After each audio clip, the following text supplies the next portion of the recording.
hoje o doutor Leandro Teles, que é neurologista, está com a gente. Bem-vindo. Tudo bem? Tudo bom, Kátia? Muito bem. Será que é importante sonhar? Eu acho importante, sim. Por quê? Por que a gente precisa dos sonhos? O sonho, na verdade, ele é um dos fenômenos neurológicos mais fascinantes, mais fantásticos, né? Então, muito se estudou esse século sobre a importância dos sonhos. Mas a gente considera o sonho importante por uma série de coisas.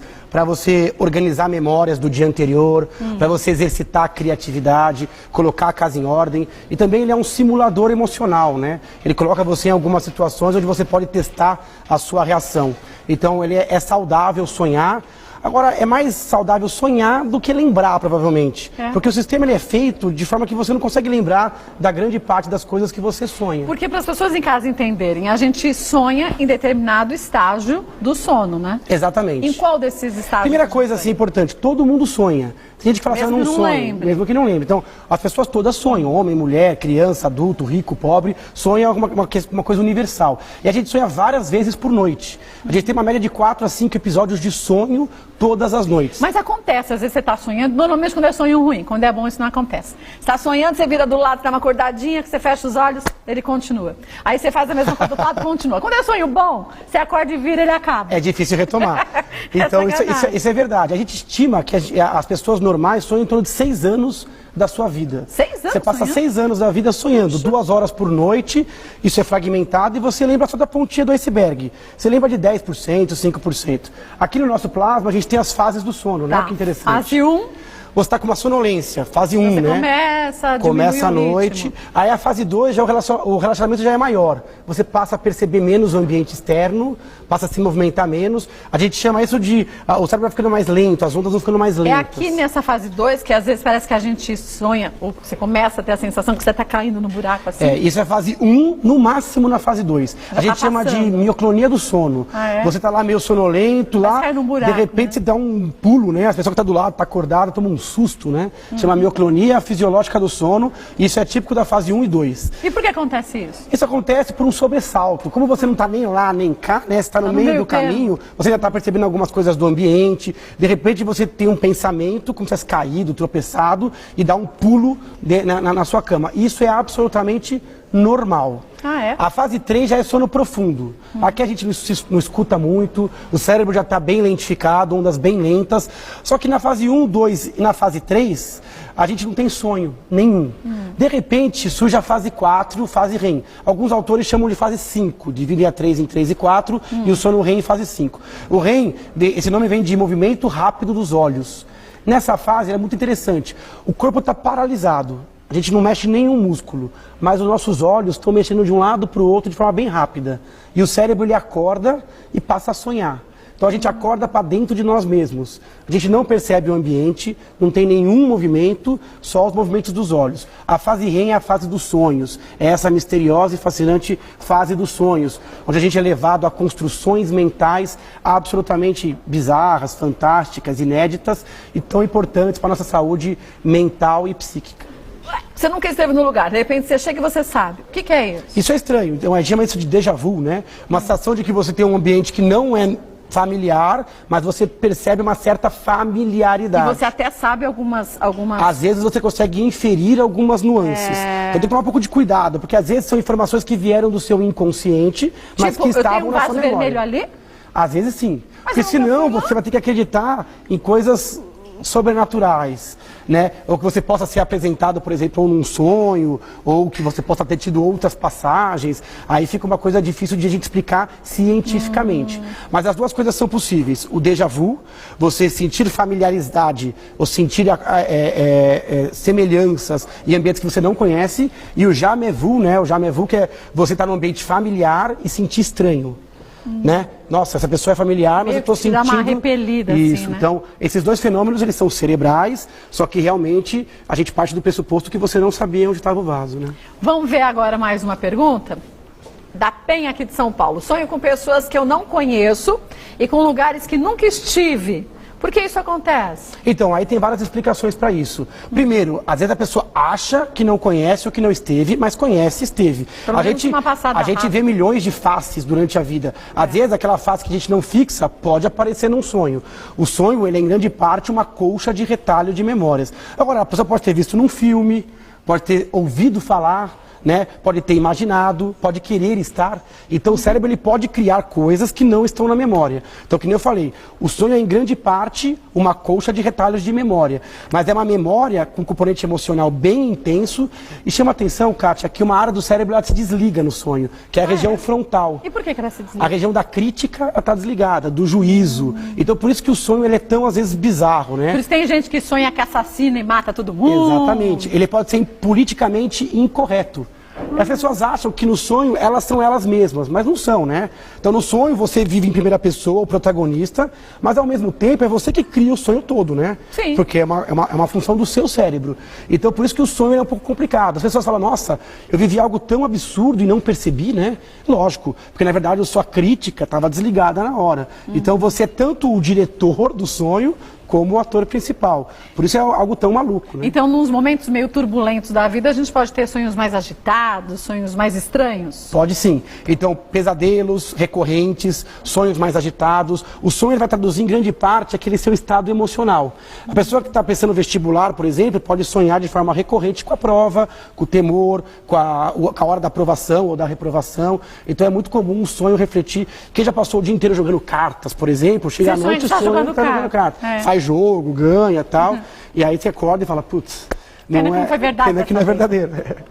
Agora, tem gente que acredita que você pode se apaixonar por alguém em sonho, quer dizer, que tem gente que nesses sonhos recorrentes sonha sempre com a mesma pessoa, e que de repente se apaixona por aquela pessoa. Em determinado momento da vida você encontra com a pessoa. De novo, a gente fica com aquela questão... Você já tinha encontrado antes. Então, a gente fica naquela questão que é sempre difícil de comprovar cientificamente se você pode prever algo que vai acontecer dentro de um sonho. Do ponto de vista científico, não. Mas aqui tem outras interpretações místicas ou religiosas que têm que ser, obviamente, respeitadas. Tem pessoas que acreditam que quando sonha, se desprende do corpo, encontra uma pessoa que depois você pode encontrar em outra dimensão. Ou você tinha encontrado rapidamente com aquela pessoa, te chamou a atenção, ficou na sua memória. Isso eu acho que mais plausível cientificamente. E aí você sonhou várias vezes, e aí a gente criou uma expectativa em cima daquela pessoa. Quando você encontra, você acha que era aquilo que você sonhou, né? Pode ser. Então você, na verdade, você espelha, né? Você projeta um personagem do seu sonho em uma pessoa. Ou aquela pessoa no seu sonho. Isso eu acho mais plausível e mais possível. Agora, uma coisa eu vi outro dia num livro que eu li, chama Memórias da Célula, que dizem que o subconsciente da gente fica dentro de cada célula que a gente tem no corpo. Então, pessoas que foram transplantadas, que tiveram um órgão transplantado, então, eu recebi um rim de um doador.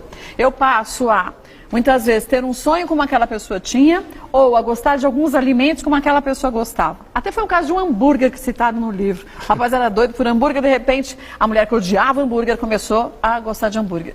Isso é real ou você acha meio louco? Não, eu acho meio louco isso. Na verdade, do ponto de vista científico, do ponto de vista neurológico, eu acho isso algo pouco provável. Então, lógico que um pedacinho da pessoa está em você, mas não há um vínculo neurológico a ponto de você ter um pensamento. Não. Eu acho que o inconsciente ainda está aí para ser desvendado, mas a gente não tem nenhuma evidência neste momento de que você transplantando um órgão, lógico, parte do sistema imune, tem que ter uma relação diferenciada. Agora, como a gente não faz transplante de cérebro ainda, e as nossas memórias, pelo menos as memórias em imagens mentais, todas estão no cérebro, eu acho pouco provável que isso seja cientificamente correto. Vamos para mais um mito ou verdade? É possível manipular o conteúdo dos sonhos? O que você acha, Kátia? Eu acho que é. Mas você vai me dizer já. Volta rápido. Voltando com o Dr. Leandro, vamos ver, é possível manipular o conteúdo dos sonhos? Então, você falou que achava possível e realmente é possível. É possível. Então, em algum grau, sim. Então, como ele traduz muito o nosso estado mental, nossas memórias do dia anterior... E nosso estado emocional. Né? Então, é possível você sim. Por exemplo, antes de dormir, se você mentalizar... Lógico que exige uma certa prática, alguns exercícios, algum grau de relaxamento, mas se você mentalizar, quero sonhar com isso, colocar isso para o seu cérebro dia após dia, pode ser sim que você consiga algum grau de manipulação com relação aos sonhos. Então é possível você ter algum controle sobre isso, porque você é o autor do sonho, né? No fim das contas, então... Agora, já que os meus sonhos demonstram como eu me sinto, como eu estou emocionalmente e o que eu desejo, já que eu não tenho aquele...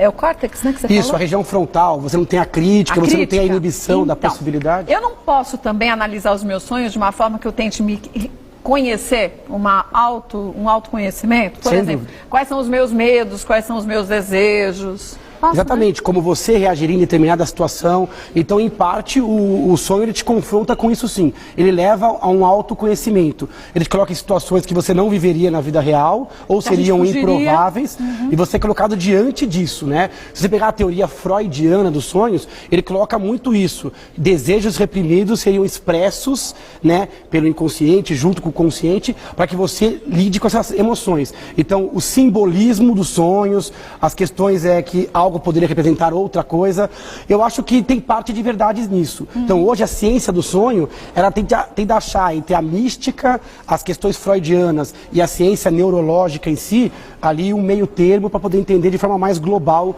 o fenômeno dos sonhos. Que é bem complexo. É extremamente complexo. Vamos para mais um mito ou verdade?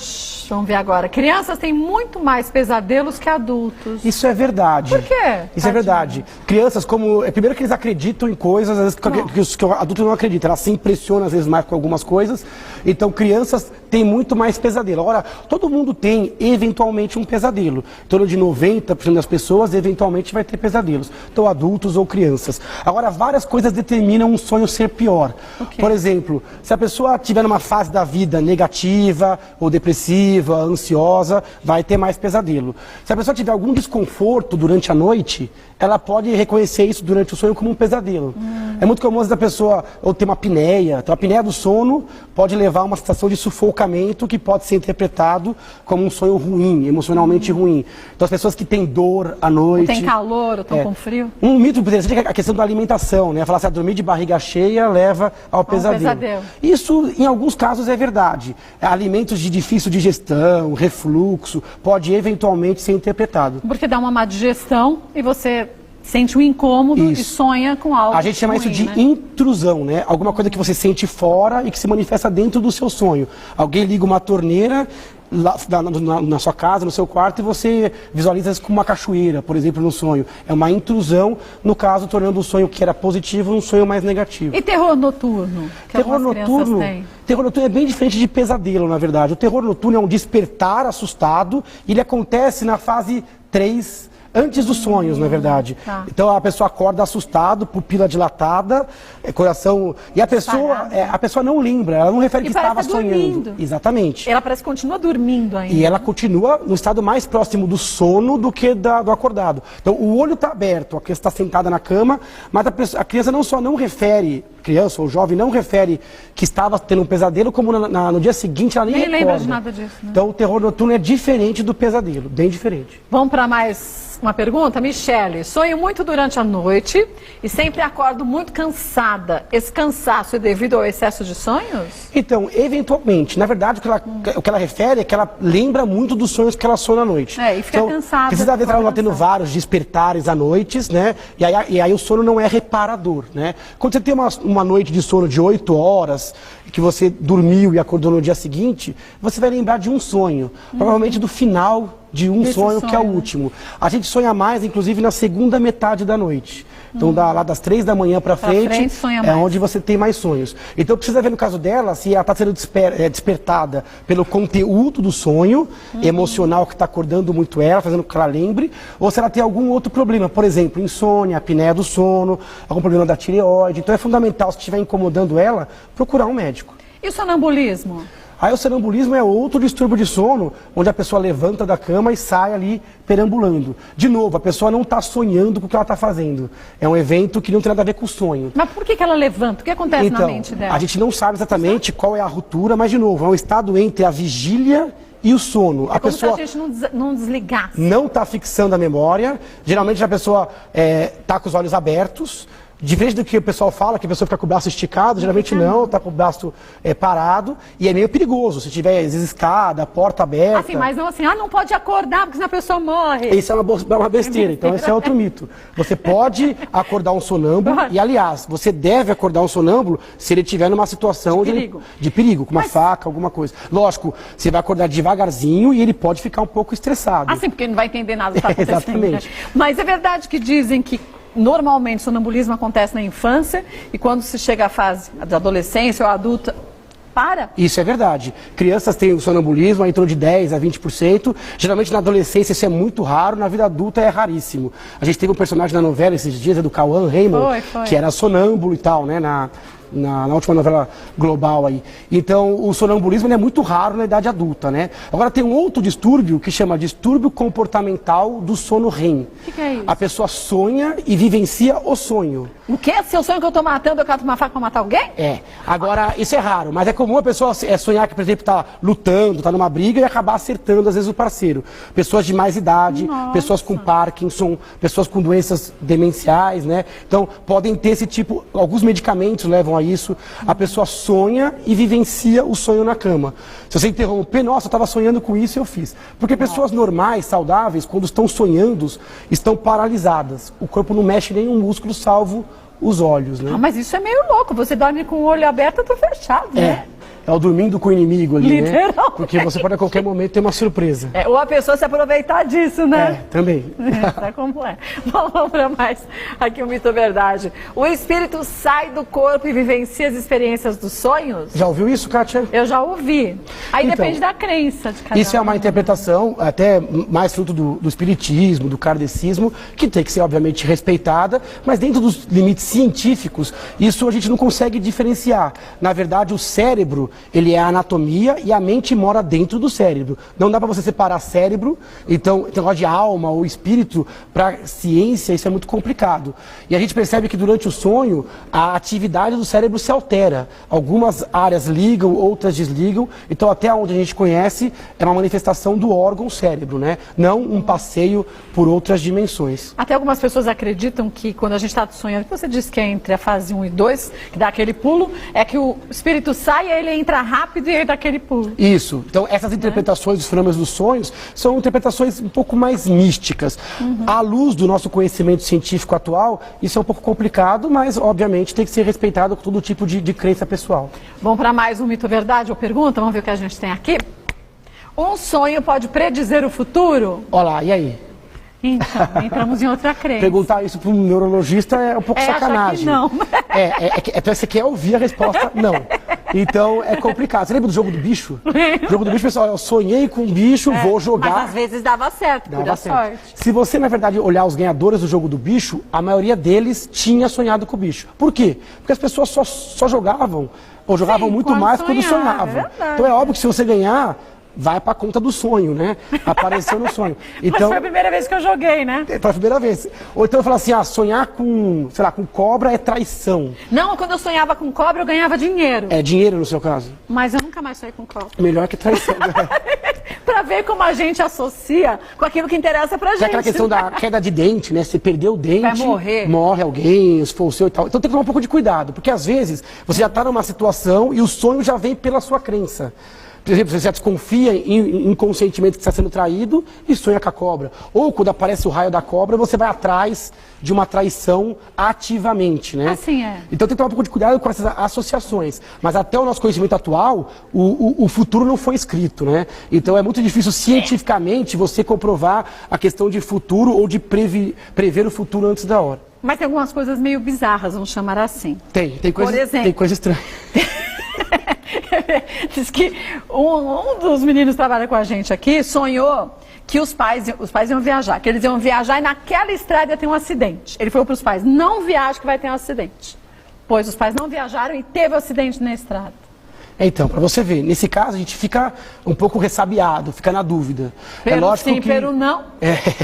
Eu acho que não custa a gente respeitar a individualidade. Mas pela ciência... Pela ciência ainda não foi possível, com um trabalho, mas se em você equipe, sonhasse comprovar isso, você ia viajar? Mas nem a pau.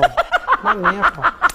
Eu morro de medo. Eu sonhei, mas aí você está perguntando pro Leandro, não, né? Pro Leandro. Mas não pro neurologista. Não. Então é complicado, é diferente. Não, né? mas é importante isso, sabe por quê? Porque as pessoas acham que os médicos são diferentes da gente. Não. Que não tem medo, que tem toda a segurança. E não é Quando a assim, gente vem, a gente obviamente representa a ciência e uma classe. Então a gente não quer trazer nada sem comprovação científica para o público. Mas em casa a gente tem todos os nossos rituais, nossas religiões, nossa família. E a gente, obviamente, acredita em algumas coisas que a gente não defende. E que até muitas vezes a ciência ciência não prova, né? Exatamente. Porque até isso a ciência mostra pra gente. A cada 5 anos, tudo que era verdade passa a ser mentira. Então, algo que muda tanto, a gente não pode jogar todas as nossas fichas na ciência, não. Agora, é verdade que a gente usa uma capacidade muito pequena do nosso cérebro?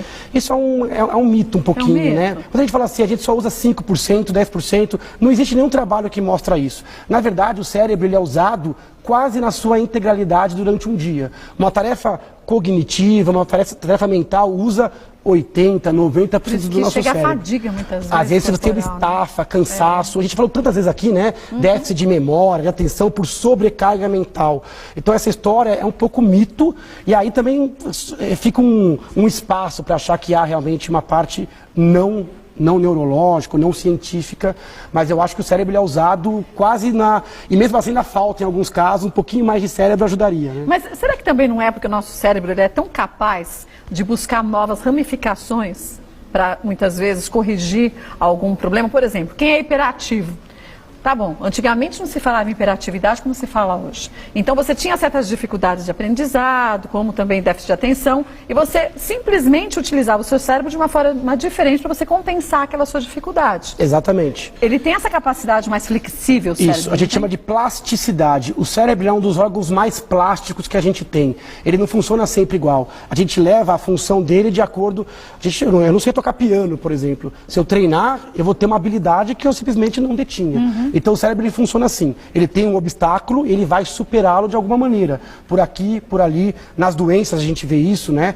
As doenças causam esquecimento, no AVC a gente vê isso, o poder de superação do cérebro é impressionante, principalmente dos mais jovens, né? Uma criança é impressionante a capacidade resolutiva, né, que tem o cérebro. Bom, quero saber se dá pra gente evitar os pesadelos, você vai me responder. Tá bom. 2 minutos depois do intervalo, a gente vem rapidinho, até já. Antes da gente ir pro intervalo, perguntei pro Dr. Leandro Teles, que é neurologista, se dá pra gente evitar os pesadelos. Dá pra gente evitar pesadelo ou não? Então, completamente não. Então não tem nenhuma recomendação que seja 100% eficaz. Mas algumas dicas, primeiro, pensar em coisas boas antes de dormir, isso ajuda bastante. Dieta mais leve, mais balanceada antes de dormir também ajuda. Um ambiente onde você dorme mais silencioso, aconchegante, tudo isso é importante para você realmente diminuir. Se você estiver sendo perseguido por um pesadelo recorrente, aí é fundamental procurar um psicólogo ou um médico para conversar, ver se não tem alguma coisa de pós-traumático, né? Às vezes alguma coisa que você sabe ou até que você não sabe. Então, eventualmente, pode tratar um pouco a sua ansiedade ou quadros depressivos, rever as medicações, os medicamentos que a pessoa usa. Alguns medicamentos tornam os sonhos muito reais e às vezes a pessoa tem um pouquinho mais de pesadelo. Então existem várias dicas, nenhuma 100% eficaz. Mas tudo vai depender como eu me sinto frente àquela situação, não é? É, porque tem alguns pesadelos que você passa e fica como experiência, né? Eu acho importante a gente ter, se é um simulador emocional, a gente tem que simular emoções boas e ruins, né? Alguns adolescentes, principalmente do sexo masculino, gostam de ter pesadelo às vezes. Pra quê? É, porque se sentem ali vivos e gostam de experimentar essa agressividade num contexto diferente. Então eu não acho que seria de todo ruim o pesadelo. Agora, muito pesadelo, ou que atrapalha o sono, ou que fique perseguindo, recorrente, né? Isso realmente é desagradável e a gente pode sim ajudar algumas pessoas com esse quadro. Mas é engraçado como se a gente começar agora a prestar bastante atenção em algumas situações, momentos da vida da gente, alguns sonhos, a gente vai ver que em determinadas fases a gente tende a sonhar muitas vezes a mesma coisa. Eu sonhava que eu voava, mas eu dava rasante. Eu não voo mais agora. Esse é um sonho clássico. E muita gente que procura definir o enredo do sonho tem esse desejo. Eu queria voar. Então as pessoas que estudam isso, tem um grupo de pessoas que acham que podem coordenar, né, o que vai fazer no sonho, que podem tomar a posse do enredo do sonho. E um dos desejos é voar no sonho. Eu nunca voei, falam que é uma experiência diferente. Eu voava e dava rasante, além de tudo. Já voei de avião, né? Mas não de assim, de voar assim sem... Mas o pior é que quando eu tenho pesadelo, faz tempo que eu não tenho, mas quando eu tenho pesadelo, no meio do sonho eu falo, não acredita não, isso é pesadelo. É, isso é interessante. Eu falo, gente, engraçado, parece que a gente fica meio que atento. Isso é uma coisa... desliga, né? Isso é uma coisa interessante. Às vezes, alguma coisa te avisa, né? Isto é um sonho. E tem gente que dá algumas dicas. Por exemplo, quando você está sonhando, é difícil você ler, né? Se você perceber que está com dificuldade de leitura, ou então muita gente fala assim, então conta os dedos da sua mão, né? Se está numa situação esquisita, meio esdrúxula, olha para a sua mão. Se você não estiver conseguindo identificar os dedos, provavelmente aquilo é um sonho. E aí você pode ficar um pouco mais tranquilo. Mas isso é para algumas pessoas que têm essa capacidade. Porque a maioria acaba que ou não lembra, ou só lembra quando acorda, mas tem pessoas que realmente são mais sonhadores, né? São sonhadores um pouco mais profissionais aí, vai. Vamos para mais uma pergunta, um mito. Laura de Poços de Caldas. Ai, um beijo pessoal de Poços de Caldas, cidade tão gostosa. Sonhei que minha irmã tinha morrido. O sono continuou comigo acordando e tomando consciência de que eu estava sonhando. Mas, na verdade, ainda estava dormindo. E só fui acordar de verdade depois. Ou seja, sonhei que estava sonhando. Isso é normal? É, Laura, esse é um fenômeno interessante, né? Então, você pode acordar em outro sonho. Então, você pode, é o falso despertar, né? Parece que você tá despertando. Parece que você acordou, mas na verdade, esse acordar está dentro de um segundo sonho. Tem até aquele filme, A Origem, né? Leonardo DiCaprio fez um filme, protagonizou um filme onde realmente um sonho levava a outro e ele pulava de sonho para sonho. Então, isso é possível. Não é um fenômeno tão comum, mas pode acontecer sim. Toca o despertador, você acorda e na verdade é um outro sonho. Isso é real, sim, e é normal. É normal você estar sonhando e você sentar na cama e continuar sonhando? Então, não é muito comum, porque no sonho você está paralisado. Olhando alguém sonhando, a pessoa não se mexe. Mas se a pessoa estiver sonhando numa fase não REM, às vezes pode sonhar em fase, às vezes 3, a pessoa pode sentar, pode mexer alguma coisa, pode comentar alguma coisa, mas o mais comum é a pessoa estar paralisada e só os olhos mexendo. Outros animais, por exemplo, quando sonham, às vezes o cachorro mexe o focinho. E ele corre. Às vezes também a perninha mexe. Então depende muito de qual órgão sensorial é mais importante naquela espécie. Agora, outros mamíferos sonham, algumas aves sonham. E aves sonham? Algumas aves, alguns biólogos aí dizem que podem sonhar sim. Mesmo com o cérebro bem pequenininho, mesmo com a vivência diferenciada, elas podem ter alguma coisa, lógico, próxima ao sonho. Outra dúvida que o pessoal tem é se cego sonha, né? Pessoas que não enxergam sonham. E sonham, né? Pessoas que nascem cegos sonham sem imagens. Sonham só com som, cheiros, tatos, sem nenhuma imagem. As pessoas que ficaram cegas durante a vida podem sonhar com imagens. Mas tem o sonho, tem rico, tem pesadelo, tem tudo, só que não tem imagem quando a pessoa nasce sem esse sensor, né? Olha, gente, lembrar que tudo e qualquer sentimento que você sinta durante a sua vida, seja no sonho ou acordado, tá te incomodando, busque a ajuda de um profissional, né? Às vezes as pessoas têm medo, depois quando tem um pesadelo, de dormir e acabam ficando com essa sensação ruim, achando que esse pesadelo vai voltar, né? É, um medo antecipatório, né? Um terror. Isso é um problema. Isso pode gerar pânico, quadros de ansiedade grave. Então o que você falou é perfeito. A gente sempre fala atitude de ilustração, mas tem que buscar ajuda, né? Sim. Você nunca perde buscando um profissional adequado. Olha, doutor Leandro Teles volta mais vezes ao programa, ele que é neurologista, quer conhecer o trabalho, pode acessar o site www.leandroteles.com.br. Obrigada mais uma vez. Quer deixar alguma coisa? Eu queria primeiro dizer que a gente colocou no site a pauta de hoje, um texto, né? Eu queria deixar o Facebook. Pode deixar. Neurologista Leandro Teles, é uma fanpage. Se a pessoa ficou com alguma dúvida, quer fazer alguma colocação, ou até propostas de pautas, a gente está absolutamente à disposição. Então, no Facebook, Neurologista Leandro Teles. Obrigada mais uma vez. Até a próxima. Boa semana. Até.